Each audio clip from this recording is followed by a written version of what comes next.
on the NGO list is UPR Info. You have the floor. Thank you. Mr. President, national reports are important tools to ensure a fair and objective review of a country's human rights situation.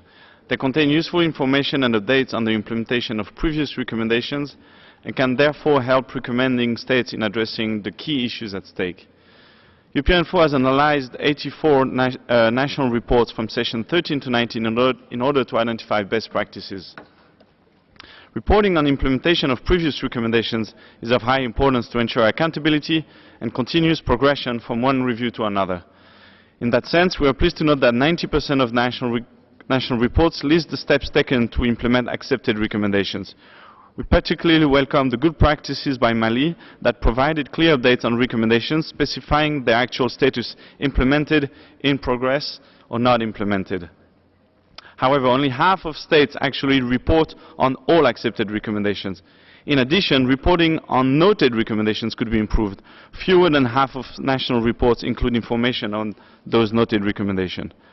Furthermore, only 1/3 of countries report on voluntary pledges, even though those pledges are made by the state on review themselves. Cooperation with civil society is also a key element of the UPR.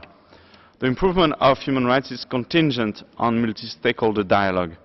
Resolution 5.1 is very clear about this, and we are worried that in some countries CSOs actors are not part of the national discussions with the government.